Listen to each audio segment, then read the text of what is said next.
یہاں پہ میں ایک چٹکلے کے طور پہ ایک بات کر دوں، ہو سکتا ہے کہ یہ ساری باتیں سن کے کسی کو شیطان یہ وسوسہ دلائے کہ انجینئر صاحب کے بھی تو سارے خلاف ہوئے ہیں، تو یہ بھی کوئی نیا فتنہ ہے۔ نہ، میرے سارے خلاف نہیں ہے سر، میرے تو سارے حق میں۔ سارے خلاف تو آپ کو پتہ ہی، آج ہم آپ کو نہیں بتاتے، سارے حق میں۔ اس کی میں آپ کو ایک مثال دیتا ہوں کہ میں 2010-11 کی بات ہے، ایک بریلوی عالم ہمارے جیلم شہر میں، ان کے پاس ان دنوں میرا نیا وہ پمفلٹ آیا تھا، اندھا دھند پیروی کا انجام، جس میں میں نے دیوبند اور بریلویوں کی گستاخانہ عبارتوں کو ہائی لائٹ کیا تھا، ایک آدھ اسماعیل دیلوی کی بھی تھی، اہل حدیث کی بھی۔ تو میں وہ پمفلٹ لے کے گیا نا وہاں پہ، انہوں نے پمفلٹ پڑھا، میں نے کہا جی آپ کا کیا خیال ہے؟ کہتے ہیں مرزا صاحب آپ کے آدھے پمفلٹ کے ساتھ تو میں متفق ہوں۔ آپ سمجھ سکتے ہیں کہ ایک بریلوی اگر کہے کہ میں آدھے پمفلٹ سے متفق ہوں تو اس سے مراد یہ ہوگا کہ جو دیوبندیوں کے بارے میں آپ نے لکھا ہے، تو سر بریلوی میرے ساتھ متفق ہے۔ تو میں نے ان کو پھر جواب میں کہا، میں نے کہا آدھے سے آپ متفق ہیں اور بقیہ آدھے سے وہ دوسرے متفق ہیں، تو اس کا مطلب پورا پمفلٹ ہی ٹھیک ہے۔ تو اللہ کے فضل سے ہم سے سارے متفق ہیں۔ اہل حدیث ہمارے ساتھ متفق ہیں کہ رفع الیدین کا مسئلہ بالکل صحیح بیان کرتا ہے، ٹھیک ہے جی۔ بریلوی ہمارے ساتھ متفق ہیں کہ جو اسام الارمین میں اعلیٰ حضرت نے عبارتیں ہائی لائٹ کی تھیں دیوبندیوں کی گستاخانہ، وہ ہائی لائٹ کرتا ہے، بالکل ٹھیک کرتا ہے، ٹھیک ہو گیا۔ دیوبندی ہمارے ساتھ متفق ہیں کہ یہ بریلویوں کی گستاخانہ عبارتیں نکالتا ہے، بالکل ٹھیک نکالتا ہے۔ اور شیعہ ہمارے ساتھ اس حوالے سے متفق ہیں کہ جو حضرت علی کی شان میں اور اہل بیت کے دفاع میں اور آل امیہ کے خلاف حدیثیں بخاری مسلم سے پیش کرتا ہے، بالکل ٹھیک کرتا ہے۔ جہاں پھر اختلاف آتا ہے پھر ان باتوں پہ آتا ہے جس میں ان کی دم پہ پاؤں پڑ رہا ہوتا ہے، اور سر ایک کی دم پہ پاؤں پڑ رہا ہوتا ہے تو دوسرے کے گلے میں ہار پڑ رہا ہوتا ہے۔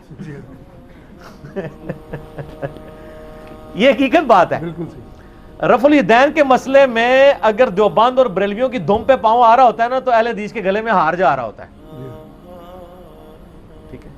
اور آل امیہ کی بدماشیوں پہ جب ہم بات کرتے ہیں اور مولا علی پہ جو سب و شتم کرواتے ہیں، اس معاملے میں اگر اہل حدیث کی دم پہ پاؤں آ رہا ہوتا ہے نا تو شیعہ کی گردنوں میں ہار جا رہا ہوتا ہے۔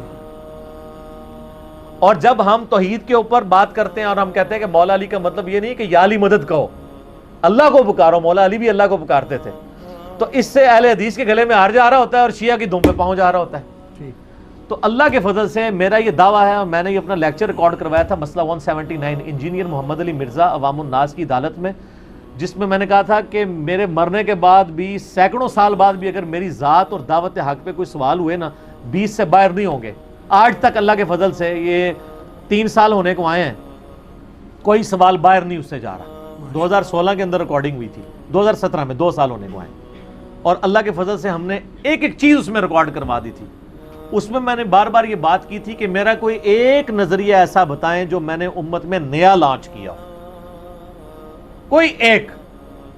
اگر میں کہتا ہوں نبی علیہ السلام نے رفع الیدین کے بغیر ایک نماز نہیں پڑھی، تو کیا میں اس میں تفرد کا شکار ہوں؟ کیا یہی موقف اہل حدیث کا، شافیوں کا، حنبلیوں کا نہیں ہے؟ بالکل۔ تو میں تو تفرد کا شکار نہیں ہوں۔ اگر میں علم غیب اور حاضر و ناظر کے حوالے سے بریلویوں کا رد کرتا ہوں تو کیا میں اکیلے ہی اس رد کے اوپر ہوں؟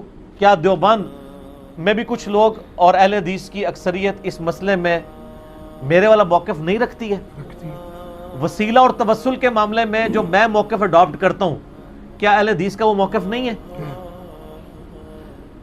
سب و شتم کے حوالے سے ممبروں پر صحابہ کرام پہ سب و شتم کروانا، اس کو جو کنڈیم کیا گیا ہے، کیا میں نے شیعہ کی اس مقدمے کو مان کے یہ بات ان کو منوا نہیں لی ہے کہ یہ شیعہ نے معاویہ کا طریقہ ہے، شیعہ نے علی کا طریقہ یہ نہیں ہے؟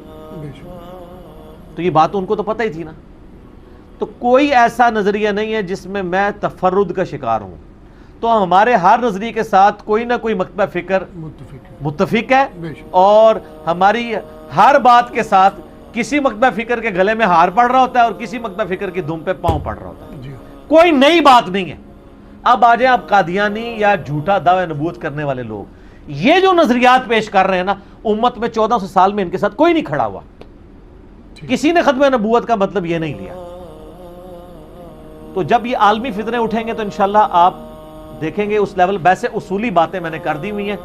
اب اگر 30 کے 30 جھوٹے دجال بھی آ جائیں پھر بھی دلائل تو میں نے وہی رکھنے ہیں نا جو کتاب و سنت میں آئے ہیں.